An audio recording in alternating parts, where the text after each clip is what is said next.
Halo Sobat Trader, kembali lagi di Weekly Outlook bersama dengan saya Ran dalam Fundamental in 60 Seconds. Oke, di berita pertama kita ada hari Selasa ya. Hari ini ada di Aussie itu pada jam 3.40. Itu ada RBA Gulf Nation Bullock Speaks ya. Jadi di sini dari pembicaraan suku bunga akan ada pidato. Nah, lanjut di berita yang kedua, ada berita dari USD, ada S&P Composite 20 HPI untuk tahunan ya. Dari hasilnya bulan lalu 1,7% min, kemudian perkiraannya sekitar 1,5% min. Jadi untuk berita ini high impact. Kemudian ada juga berita di jam yang 10, ada berita CB Consumer Confidence ya. Dari hasilnya 117 bulan lalu, kemudian perkiraan 116.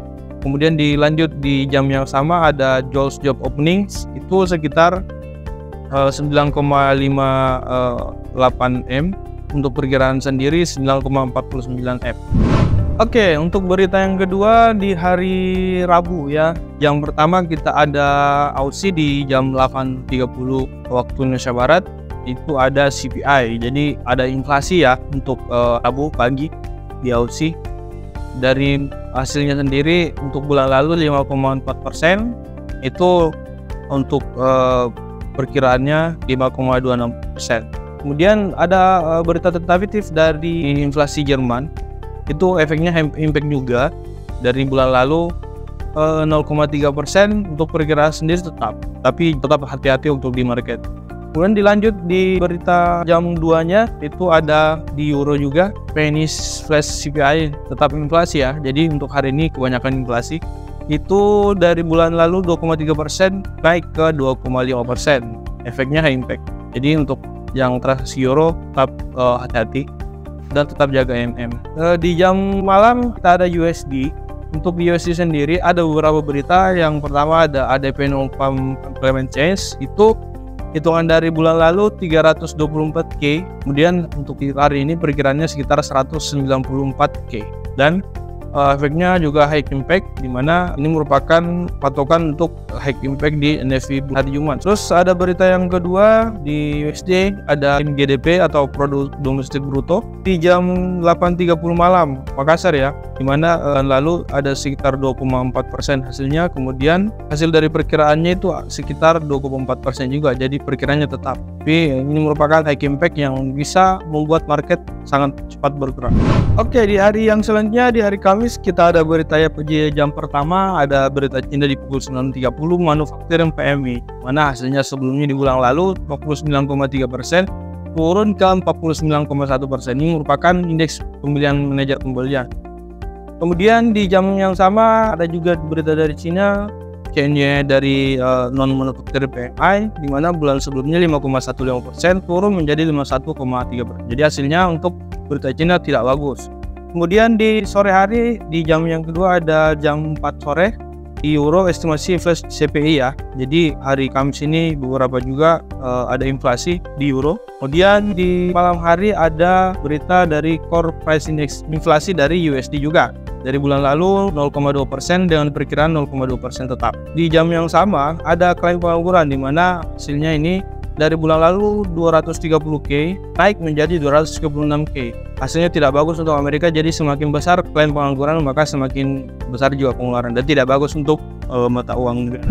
Oke, di hari terakhir di hari Jumat kita di jam pertama ada berita dari Cina, casing manufaktur PMI ya. Bulan sebelumnya sekitar 49,2%, itu turun ke 49,%. Ini kembali lagi untuk Cina tidak bagus untuk beritanya. Kemudian di jam yang selanjutnya kita ada dari Swiss francs di jam 2.30 Makassar, ada inflasi. Bulan sebelumnya itu minus 0,1%, itu naik menjadi 0,20%.